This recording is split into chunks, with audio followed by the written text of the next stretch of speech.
Bismillahirrahmanirrahim. Assalamualaikum warahmatullahi wabarakatuh. Bismillahirrahmanirrahim. Alhamdulillahilladzi fadla bani Adam bil ilmi wal amali ala jami'il alam. Wassalatu wassalamu ala Muhammadin sayyidil arabi wal ajam wa ala alihi wa sahbihi uli muhlikam amma ba'du. Bapak-bapak, ibu-ibu, saudara-saudara jamaah Masjid Al-Mahmudah yang dirahmati Allah, hamdan wa syukran mari kita panjatkan kehadirat Allah Subhanahu wa taala yang telah memberikan kenikmatan kepada kita diberi sehat juga aman sehingga hari ini kita bisa melaksanakan ibadah dengan sempurna, melaksanakan sholat maghrib secara berjamaah, kemudian kita masih bisa berkumpul untuk melaksanakan majelis taklim. Dan hari ini tidak bisa dinikmati oleh saudara-saudara kita yang ada di Palestina, ya, nggak bisa, ya, karena bomnya terus-menerus ada di situ. Mudah-mudahan Allah memberikan pertolongan kepada saudara kita yang ada di Palestina, dan juga Allah terima yang meninggal sebagai syuhada di hadapan Allah Subhanahu wa taala. Amin ya rabbal alamin. Salat ma'asalam semoga tetap tercurahkan kepada junjungan kita Nabi Muhammad sallallahu alaihi wasallam. Hadirin dan dimuliakan Allah, ini bagian ketiga tentang fitnah akhir zaman, masalah harta, ya, masalah harta. Pada 2 minggu yang lalu kita bahas tentang pemilik 2 kebun karena punya kelebihan harta yang menyebabkan lupa terhadap Allah Subhanahu wa taala dan merendahkan kepada saudaranya yang tidak memiliki harta sebagaimana dia. Dengan akhirnya Allah menghukum kebunnya dihancurkan oleh Allah Subhanahu wa taala. Itu di surat Al-Kahfi. Kemudian ditutup di surat Al-Kahfi itu ayat 46, a'udzubillahi minasyaitonirrajim. Setelah kisah pemilik 2 kebun itu di ayat 46 ditutup, al-malu wal banun zinatul hayatid dunya wal baqiyatus sholihatu khairun inda rabbika thawaban wa khairun amala. Jadi ditutup oleh Allah, al-mal wal banun, harta dan anak-anak itu zinatul hayatid dunya, perhiasan kehidupan di dunia. Namanya perhiasan, orang itu kan mesti suka, tidak ada yang nggak suka terhadap perhiasan, ya. Orang tua kalau sudah kerja begitu pulang ketemu anaknya itu kan bahagia. Kalau yang sudah sepuh-sepuh kayak saya ini, ya, mungkin dengan bapak yang lain itu sudah ketemu cucu. Nah, ketemu cucu itu sudah bahagianya luar biasa. Nah, ini namanya perhiasan, ya. Cuma oleh Allah jangan sampai berhenti di situ.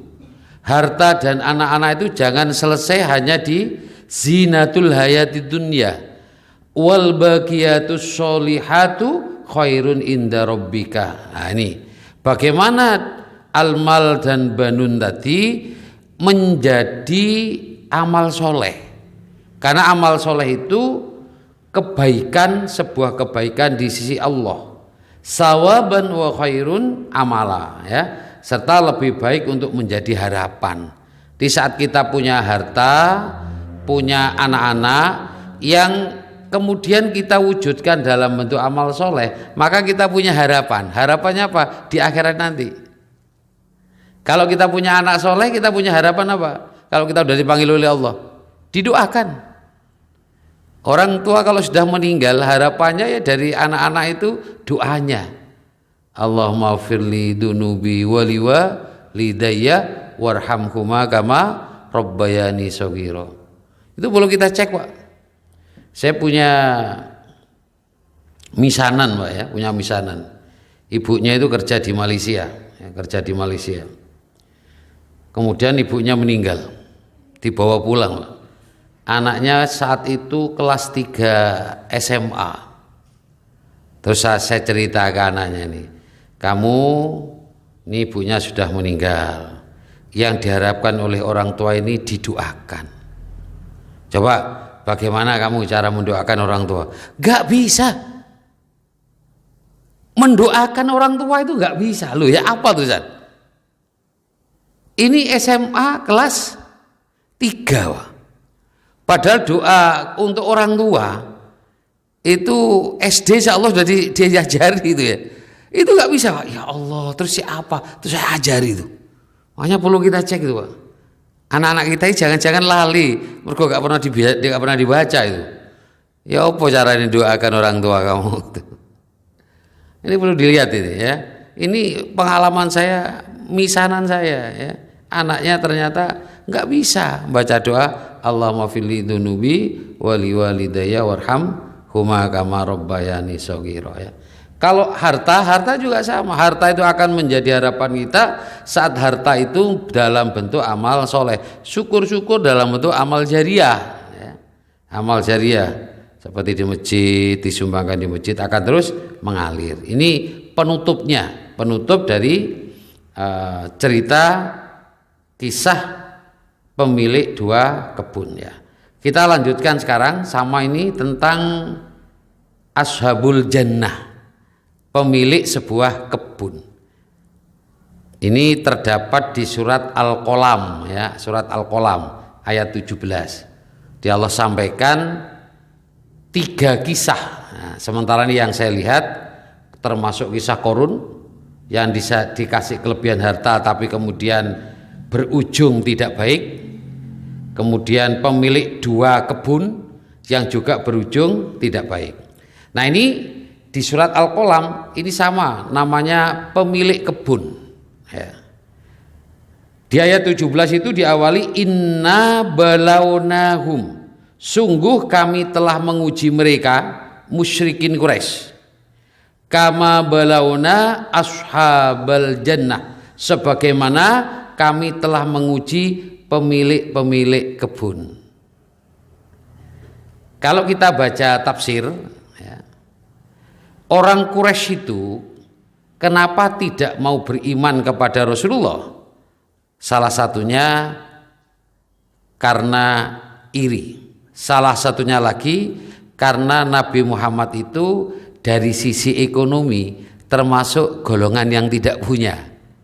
Sehingga saat Nabi kita itu berdakwah di Thaif itu ya, atau di Mekah, kenapa kok Al-Quran tidak diturunkan kepada pembesar-pembesar, orang-orang kaya? Kok nggak seperti itu? Kok justru diturunkan kepada Nabi Muhammad yang secara ekonomi justru kalah dari yang lain? Maka kata Allah di sini, Allah itu menguji orang-orang Quraisy itu. Dia dikasih kelebihan harta, dikasih kelebihan anak. Kira-kira begitu ada Nabi yang mengutus menyampaikan tentang risalah dari Allah, dia menerima apa tidak? Nah, ya. Kama balawna ashabal jannah, diuji sebagaimana pemilik kebun. Pemilik kebun itu orang tuanya orang tua yang soleh. Jadi kalau pas hasil waktunya panen, orang-orang miskin itu dipanggil oleh bapaknya, dikasih bagiannya, dikasih. Begitu kembali kepada anaknya, lah ini nanti kisahnya ini. Di setelah kebun itu dikelola orang tuanya, begitu panen ngajak orang-orang miskin, dikasih bagian, begitu sudah diwariskan, lain kisahnya. Lain kisahnya. Id aksamu la yasrimunnaha musbihin. Di anaknya itu ada yang mengatakan 2 sampai 3, ada yang mengatakan 2, 3. Dia mengatakan begitu lihat kebunnya yang sudah siap panen, dilihat sudah kebunnya bagus, siap panen, apa yang dikatakan? Id aksamu, ketika mereka bersumpah la yasrimunnaha musbihin, pasti akan memetik hasilnya pada pagi hari. Ternyata lihatnya sore gini ya, sore lihat, begitu lihat kebunnya bagus, dia ngomong, iya, dia bersumpah besok akan saya panen. Yang dikatakan oleh Ashabul Jannah itu. Kemudian dikatakan lagi, saya lanjutkan di ayat 18-nya, wala yastasnun. Wala yastasnun, kesalahan pertama. Wala yastasnun itu ada 3 tafsir. Yang pertama, tidak mengucapkan kata insya Allah. Jadi besok udah panen gitu ya. Oh besok saya panen. Itu enggak ngomong insya Allah besok saya panen. Enggak ngomong insya Allah. Itu kesalahan. Jadi kalau kita mau melakukan aktivitas yang akan datang ya nanti gitu ya, mesti harus ada kata insya Allah jika Allah itu menghendaki. Yang kedua, tidak mengucapkan kata tasbih. Nanti di kisah berikutnya ada ini, subhanallah. Ya, tidak mengucapkan itu. Yang ketiga, tidak memberikan hak fakir miskin sebagaimana kedua orang tuanya. Jadi wala yastasnun ada 3 penafsiran. Oke. Padahal dunia yang kita terima ini, dunia ini ya, atau alam semesta ini itu termasuk ujian kata Allah ya, termasuk kebun tadi itu termasuk ujian sebagaimana di surat Al-Kahfi ayat 7 ya, inna ja'alna ma'alal ardi zinatal linabluwahum ayyuhum ahsanu amala. Linabluwahum ya, linabluwahum itu untuk menguji ya, menguji agar apa? Ayyuhum ahsanu amala, siapa yang paling baik amalnya. Termasuk kematian, hidup yang dialami itu juga ujian. Seperti di surat Al-Mulk ayat 2. Alladzi khalaqal mauta wal hayata liyabluwakum ayyukum ahsanu amala. Sama, liyabluwakum. Jadi kehidupan kita ini ujian, ya, ujian. Kematian kita juga ujian. Wa huwal azizul ghafur, dan dia maha perkasa lagi ghafur, maha mengampuni. Saya akan lanjutkan kisahnya di ayat 19. Allah kisahkan kalau tadi itu ya, setelah dia lihat orang pemilik kebunnya tadi ngomong besok tak panen. Begitu dia pulang, Allah bekerja. Nah, dikisahkan di ayat 19 ini. Fatopa 'alaiha ta'ifum mirabbika wa hum naimun. Lalu kebun itu ditimpa bencana yang datang dari Tuhanmu. Ta'ifun, ta'if, tawaf. Orang tawaf itu apa? Keliling gitu ya. Artinya bersih itu. Dikelilingi oleh bencana itu, habis bersih yang namanya panennya. Nah, dikatakan fato'ifa 'alaiha ta'ifum mirabbika. Ada yang mengatakan Taif itu tornado. Wah, dikasih tornado gini habis tadi. Atau yang mengatakan petir. Sambar petir tapi petirnya mubeng gini. Habis ya. Ada yang mengatakan juga malaikat yang melakukan, yang bekerja ya. Yang membuat kerusakan itu dirusak. Wa hum naimun. Sedangkan mereka orang pemilik kebun tadi itu wa hum namiun, tidur karena nunggu besoknya. Mau panen, maka dia sedang tidur. Kemudian di ayat 21-22 dikisahkan pagi-paginya ya, dia ngomong patana daw musbihin, lalu mereka saling memanggil di pagi hari. Ya, saling manggil, ayo pagi hari. Anindu ala harsikum, pergilah di waktu pagi hari ke kebunmu. In kuntum sorimin, jika kamu hendak memetik buahnya. Kenapa kok dia minta pagi-pagi betul? Memetiknya itu panennya pagi. Biar orang miskin tidak tahu. Nah, ya, biar orang miskin tidak tahu. Jadi pagi-pagi. Subuh, nek sosok turun subuh wis berangkat. Orang miskin ini sik turu. Nah, gitu ya. Petik dulu, begitu orang miskin datang, kecelik wis entek panene. Nah, maunya gitu. Dikatakan gambarannya seperti itu. Dia ngomong seperti itu. Kemudian di ayat 23-25, fantolaku wahum yatakhofatun, maka mereka pun berangkat sambil berbisik-bisik. Jadi ngomongnya gak banter. Apa? Wedi bangunkan fakir miskin. Dilon-alon ngomongin mbek koncone, mbek dulure iku. Ayo lon-alon. Melakune mbek jinjit ben gak krungu mbek jinjit itu. Sampai seperti itu digambarkan kayak gitu ya Allah itu. Apa? Cerek. Saking cereknya kayak begitu. Jadi biar tidak mengganggu orang nggak bangun gitu ya. Pantolaku wahum yatakhafatun. Allah yadkhulannahal yauma alaikum miskin. Pada hari ini jangan sampai ada orang miskin masuk ke dalam kebunmu. Wah, itu. Makanya kemudian ngomongin lon-alon, melakuni juga ditoto ben gak krungu ya. Kayak bapake nek ate pergi ben anake gak melok misalnya. Atau kakeknya mau keluar biar cucunya ndak ikut lon-alon. Nah, kayak gitu ya. Sama kayak gini ya, caranya ya. Digambarkan luar biasa Al-Qur'an itu. Wa qadha ala hardin qadirin.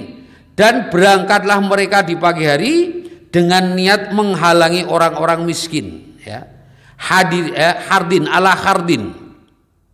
Ala hardin itu menunjukkan wajah serem. Jadi ben apa nek wajah serem itu? Ben wong ate nyang iku sungkan wis. Gak enak apa? Wajahnya menakutkan gitu ya.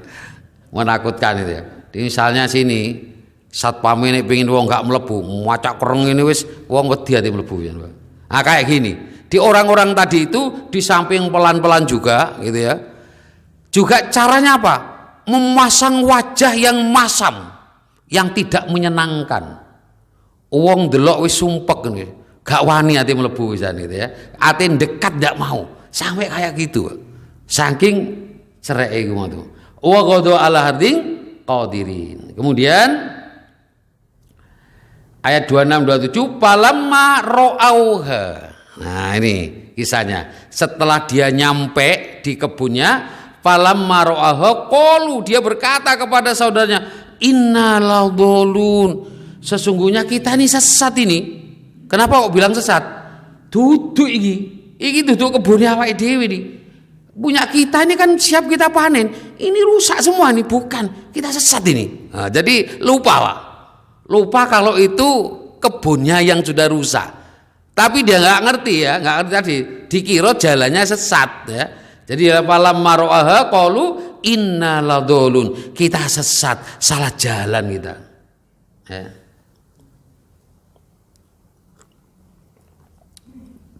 Jadi belum sadar. Di orang sesat itu gampang Pak, gampang sekali. Saya itu pernah masuk di perumahan Kebon Sari Indah itu. Masuk situ, pas waktu itu ada musolah yang ke kanan itu, terawih pas saya jadi imam di situ. Pulang, iso lali loh. Padahal saya ke sana beberapa kali. Mestinya belok, saya terus. Loh, tadi mubeng, neng ngendi dalane itu. Padahal itu kalau sudah blank itu ya Allah mudah membuat lupa. Untungnya begitu ketemu mobil itu mobilnya orang villa, ada tulisannya. Iku rak mobil wong villa, melok ndek ngurine ae, terus baru bisa keluar itu. Ya Allah, dadi cuma ning perumahan Kebon Sari Indah tersesat, Pak. Nah, itu karena sudah kalau Allah membuat hilang kita. Nah, ini sama kayak ini, dia merasa wah tersesat kita ini. Mana yang tersesat ini? Nah, ya. Lalu baru sadar, bal nahnu mahrumun, bahkan kita diharamkan. Dia baru sadar, ya Allah, ini punya kita, yang akan kita panen itu sekarang sudah rusak. Baru sadar. Ya, baru sadar ya. Bal nahnu mahrumun. Kemudian di ayat 28-nya qala ausatuhum. Nah ini qala ausatuhum, ternyata di antara saudaranya tadi ada yang masih baik. Tapi karena terpengaruh, nah itu tadi Pak. Orang baik itu ini baik, tapi akeh sing elek biasanya mudah terpengaruh. Sing apik ku melok elek. Gitu ya, ikut katut. Tapi lama-lama dia yang baik itu akan menjadi pelopor untuk kembali bertobat. Sama dengan saudaranya Nabi Yusuf itu. Itu kan ada yang baik saudaranya. Begitu Nabi Yusuf mau dibunuh, Apa kata saudaranya yang baik? Jangan dibunuh, masukkan saja di sumur. Nah, ini karena ini baik, saya untung gitu. Jangan bunuh tapi masukkan sumur aja yang kering itu, yang nggak terpakai itu. Nah, saat Bunyamin juga mau diambil ya, dipegang oleh Yusuf karena dianggap mencuri, karena itu sudah siasatnya Nabi Yusuf. Ada satu saudara yang baik itu, dia bilang apa? Pulang, saya akan di sini, saya akan tunggu Bunyamin itu. Dia ikut pulang. Ayah bawa, saya akan tunggu di sini. Nah ini mesti ada yang baik, walaupun saat dia kumpul dengan orang-orang yang banyak, yang jahat, suatu saat bisa terpengaruh, ya, bisa terpengaruh.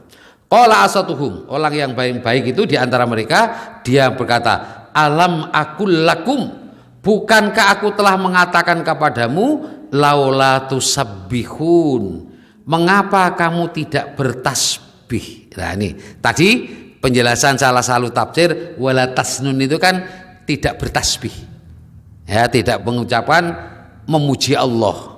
Dia melihat apa? Melihat hasil kebunnya yang baik, yang siap dipanen, mestinya memuji Allah. Tapi kan tidak, dia justru malah kisuk panen, tidak usah sampai tahu orang-orang miskin, kayak gitu. Mestinya dia memuji Allah kalau seperti itu. Nah ini salah satu mengingatkan, laula tusabbihun, kenapa kamu tidak bertasbih? Nah, kemudian lah ini tasbih itu dalam rangka mendeklarasikan kesempurnaan Allah Subhanahu wa taala. Jadi Allah itu sempurna, ya, sempurna. Makanya pakai kata subhanallah.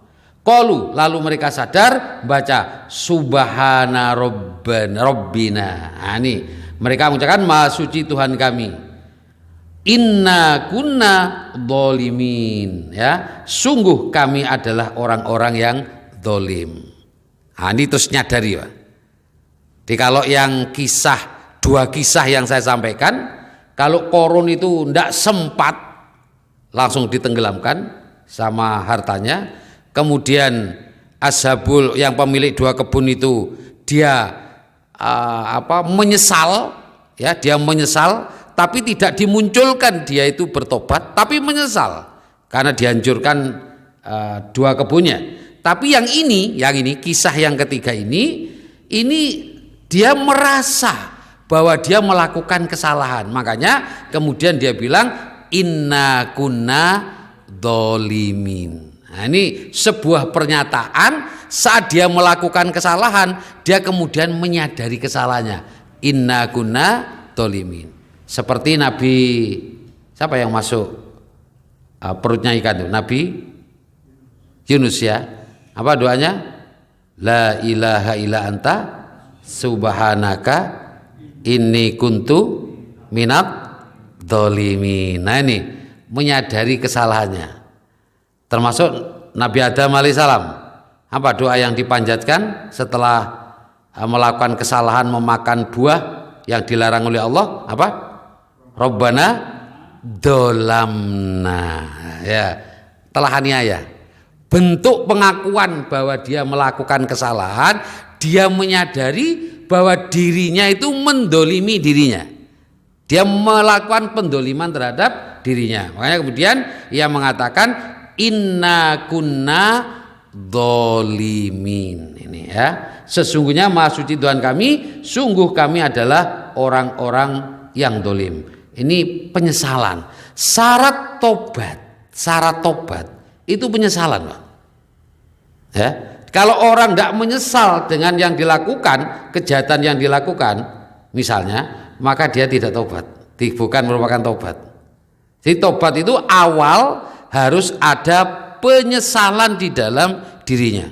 Jadi kalau kita melakukan kesalahan apa saja kesalahan itu, lalu muncul, ya Allah, kenapa saya kok melakukan ini, ya. Kemudian nyadari betul. Nah, seperti ini, inna kunna dzalimin. Kemudian di ayat 30-nya, fa'aqbala ba'duhum ala ba'di yatalawamun, lalu mereka saling berhadapan dan saling menyalahkan. Nah, ini tabiat manusia ini, Pak. Tabiat manusia. Kalau bekerja sama orang itu saling kemudian beruntung, maka akan muncul saling mengaku. Iku mergo aku iku makane untung. Dia akan merebut itu. Saya, karena saya, kalau nggak saya nggak iru sampai gitu gitu. Tapi begitu salah, begitu dia melakukan kesalahan apa tidak beruntung, maka ini akan muncul ini ala dia talawamun, di antara mereka saling menyalahkan. Awakmu sing salah garai. Itu Jan. Itu tabiat manusia itu, Pak. Nek wis ngumpul kok keliru, misale gagal sesat, wong kamu garai. Ndak ono sing rebut, aku sing salah, gak ono. Ada, gak ada angel itu. Walaupun suami istri itu ono sing aku sing salah. Paling aku salah wis. Wis gak anu iku ya. Aku salah wis, ngaku salah tapi rodok ndak menerima dengan baik gitu ya. Ini. Jadi itu tabiatnya, tabiat diantara manusia itu saling menyalahkan kalau sudah tidak berhasil. Kemudian saya lanjutkan di ayat berikutnya, qalu ya wailana inna kuna togin. Maka mereka berkata, celakalah kita, sesungguhnya kita orang-orang yang melampaui batas. Di melampaui batas, togo ya, togo. Togo itu gini. Jadi kalau ini gelas, saya isi air, kemudian airnya meluber, itu namanya togo. Melampaui aturan. Maka Fir'aun itu termasuk togo. Kenapa? Melampaui aturan Allah sampai mengaku ana rabbukumul a'la. Aku adalah Tuhanmu yang paling tinggi. Maka saat orang itu melampaui perintahnya Allah, maka dia sebenarnya lagi togin, ya, melampaui apa yang diperintahkan oleh Allah Subhanahu wa taala. Nah, ini harus muncul penyesalan langkah berikutnya. Di orang yang bertobat, yang satu, yang pertama tadi dia mengakui kesalahan atau menyesal. Yang kedua yang harus dilakukan mengakui kesalahan yang dilakukan. Togin tadi. Di kudu ada itu ya. Langkah keduanya. Baru nanti langkah ketiganya nih di ayat 32, 33, asa rabbuna ayyubdilana khairam minha. Asa rabbuna ayyubdilana khairam minha. Mudah-mudahan Tuhan memberikan ganti kepada kita dengan kebun yang lebih baik daripada ini. Dia kemudian menggantung harapan kepada Allah Subhanahu wa taala. Ya, tidak berlanjut. Inna ila rabbina rogibun. Sungguh kita mengharapkan ampunan dari Tuhan kita. Nah, roja ada, roja. Apa? Harapan untuk mendapatkan rahmatnya. Nah, ini ya. Ini kunci di pelajaran yang bisa kita ambil dari kisah pemilik kebun ini. Kalau kita melakukan kesalahan, maka yang pertama harus muncul adalah penyesalan. Di bawah kita tahu bahwa itu salah yang kita lakukan. Jadi kalau ada orang tobat tapi tidak tahu kalau yang dilakukan salah, ya nggak benar.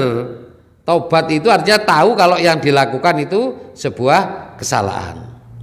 Kalau di surat Ali Imran itu, Ali Imran, alladzina idza fa'alu fahishatan aw dzalamu anfusahum dzakarullah. Nah, itu. Artinya apa? Saat orang itu melakukan kesalahan, dia mendolimi diri sendiri. Sebenarnya hakikatnya saat orang itu melanggar perintah Allah atau dia tidak melaksanakan perintahnya Allah, melaksanakan larangan Allah, sebenarnya dia itu mendolimi dirinya sendiri.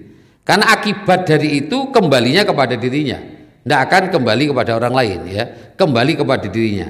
Nah, saat seperti itu yang menyadarkan bahwa dia itu melakukan kesalahan, dzakarullah. Allah, ingat Allah. Nah, jadi kalau yang membuat sadar itu bukan karena Allah, berarti ini bukan bentuk penyesalan yang benar. Bukan bentuk penyesalan yang benar. Contoh misalnya saat ada 3 orang yang masuk ke dalam gua, Ya 3 orang ya. Yang dikatakan orang Yahudi itu. Begitu dia ke hutan, dia hujan masuk ke gua, lalu tertutup oleh batu, ya oleh batu.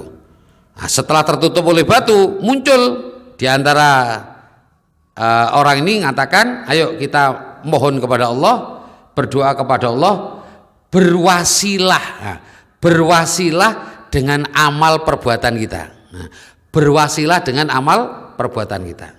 Nah, salah satunya seorang pemuda. Nah, seorang pemuda.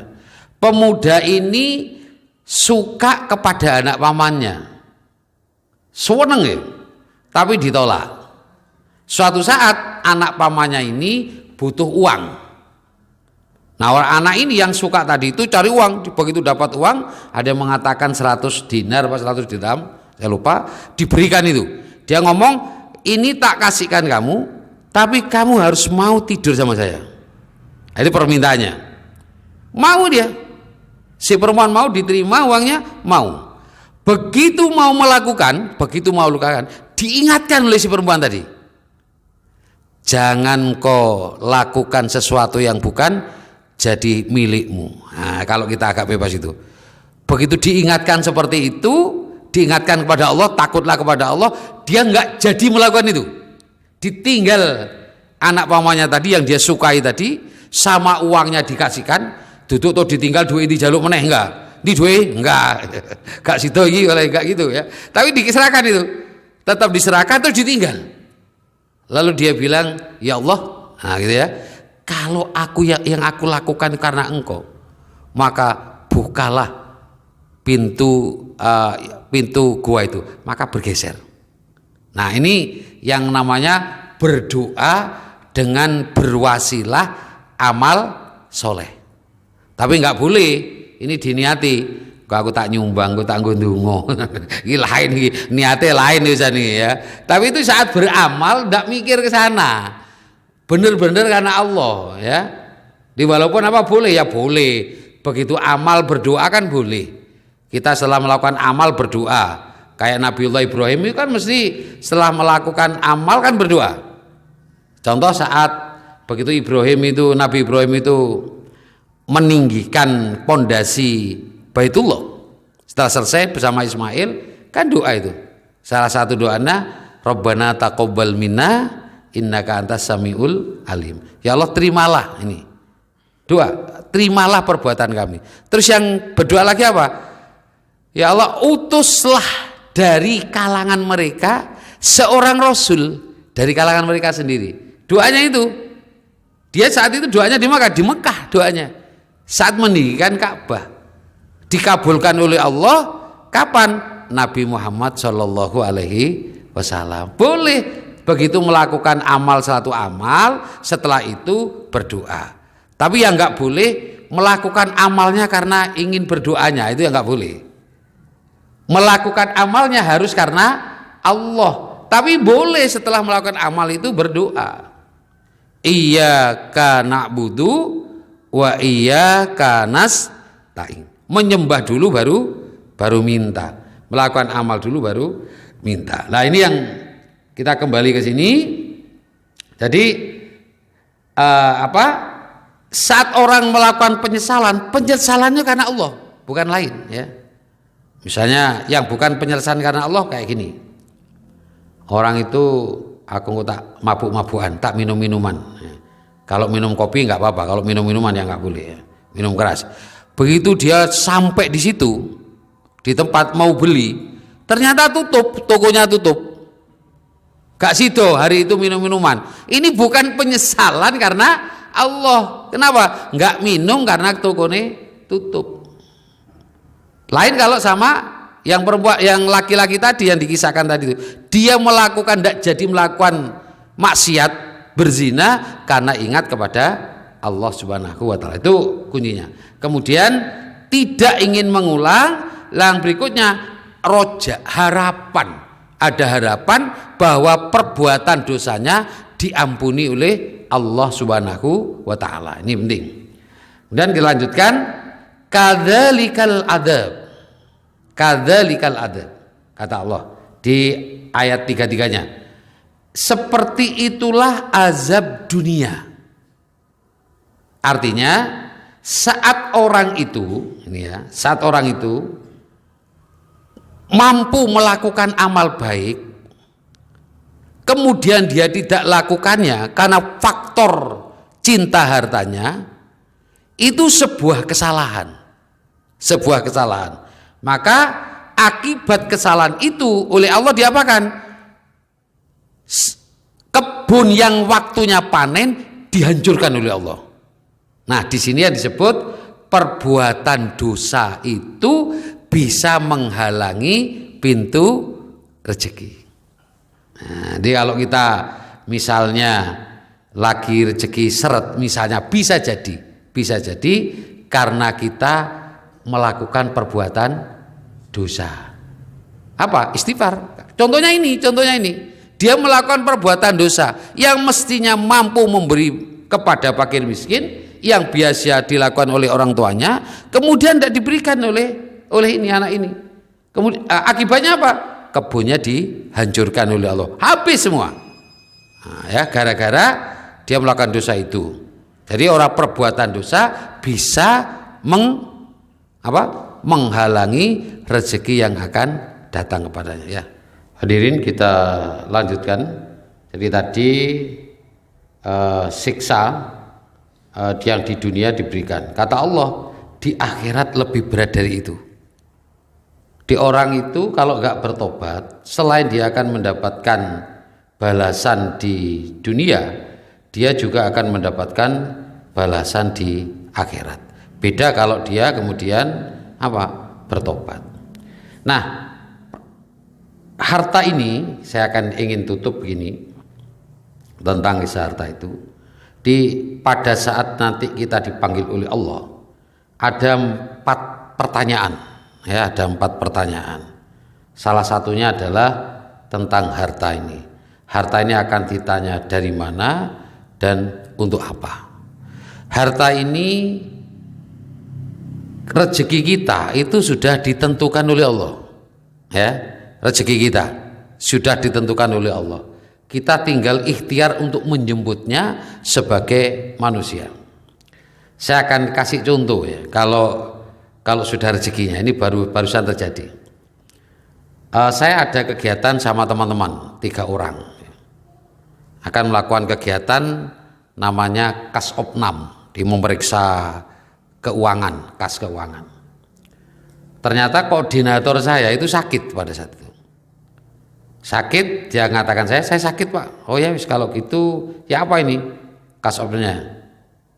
Dibatalkan saja Pak. Oh ya wis, dibatalkan. Padahal dia sudah ngomong, Pak, nanti sebelum kas opnam kita makan dulu. Nah, tentukan makannya di mana? Di Taman Salero, di stasiun itu. Dia ngomong, nanti makan dulu di sana Pak. Ya wis. Nah, karena diomong itu nggak jadi karena sakit. Sudah. Saya kebetulan ngisi pengajian.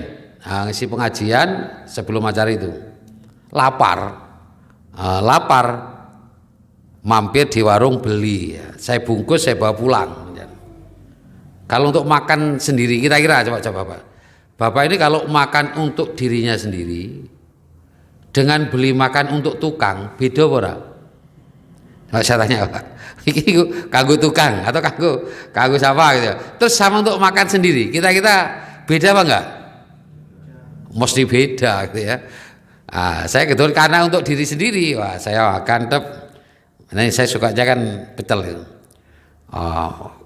Ikan ini, tambah ini, gitu ya. Tak bungkus sudah. Begitu sampai rumah, mau nyampe rumah, ditelepon oleh teman satunya. Dia sudah ada di Taman Salero. Ustaz, tak tunggu, ini saya sudah di sini. Loh, jari ini kok gak sido. Mau ngikuti sing gak sido, ngesakno sing wis nek kono. Sing Taman Salero. Ya wis, tunggu ke sana saya. Begitu ke sana, dia makan sana. Iki si ono sing saya pesen tadi itu. Begitu masuk di kantor, ada satpam. Tak kasihkan satpam tuh. Rezeki ini sampean, ya gitu kan. Nah, kalau sudah rezekinya Pak, seandainya saya niat beli untuk satpam, gak iro koyo iku mau Pak. Gak mungkin kayak tadi itu ya. Wah, ikan ini, gak mungkin kayak gitu. Saya pikir, ya Allah, benar Allah itu. Rasulullah mengatakan bahwa orang itu tidak sempurna iman seseorang sebelum mencintai saudaranya sebagaimana mencintai dirinya sendiri. Kayak tadi saya dapat pelajaran dari itu. Mesio terpaksa ngasihkan gitu ya. Tapi itu pelajaran. Oh, ternyata memberikan makan pada orang itu ukurlah pada diri kita sendiri. Senengannya apa? Oh ya, larang. Ya iku makanya mahalnya kan di situ gitu ya. Jadi kalau sudah jatahnya diantarkan, Pak. Saya antarkan tak kasih. Karena sudah makan ya, sudah makan. Ini. Nah, jadi kalau sudah rezeki tidak mungkin akan lari, tidak akan lari. Yang berikutnya tentang kenapa kita harus berinfak. Di surat Al-Lail ayat 11 itu dikatakan wa ma yuni anhu maluhu idza taradda. Itu penting batasnya. Harta kita itu akan bermanfaat kepada kita, ada batasnya. Kapan batasnya? Batasnya kematian. Kalau sudah mati, plek mati, maka harta yang tersisa itu sudah lain, bukan milik kita. Akan diwariskan kan? Akan diwariskan. Yang nentukan warisnya siapa? Bukan kita yang nentukan. Allah sudah yang nentukan. Bagian istri berapa, bagian anak berapa, sudah ada Allah tentukan. Karena bukan milik kita. Kemanfaatannya sudah nggak dapat kita. Kapan kita bisa memanfaatkan harta ini menjadi milik kita? Sebelum kita meninggal, harta itu sudah kita manfaatkan dulu. Sudah kita amalkan. Sudah kita sumbangkan. Sudah kita gunakan untuk jalan Allah. Saat seperti itu harta yang akan kita bawa di hadapan Allah Subhanahu wa ta'ala. Sehingga akhir saya sampaikan ada hadis saat ada orang mengatakan mali hartaku, kata Rasulullah, harta kita hanya ada 3. Yang kita makan ya, yang kita makan itu jadi milik kita. Yang kita minum jadi milik kita. Kemudian yang kita pakai itu jadi milik kita. Yang kita gunakan. Yang ketiga, yang kita amalkan di jalan Allah itu yang akan menjadi milik kita. Selainnya ditinggalkan. Bukan untuk kita. Makanya jangan seneng nyimpen ya, simpen gitu ya. Begitu meninggal, ya untung jadi anak sing untung, tapi kita kan tidak menikmati. Belum tentu anaknya menggunakan dengan baik. Kayak contoh tadi itu, si pemilik kebun tadi itu, bapaknya soleh luar biasa, ya diberikan pada fakir miskin. Tapi begitu jadi anaknya ya apa? Justru hancur diberikan oleh anaknya karena anaknya tidak menjadi orang soleh. Saya kira itu yang bisa saya sampaikan tentang fitnah di akhir zaman masalah harta. Ada 3 episode dan ini episode yang terakhir. Mudah-mudahan bermanfaat. Kurang lebihnya mohon maaf. Assalamualaikum warahmatullahi wabarakatuh.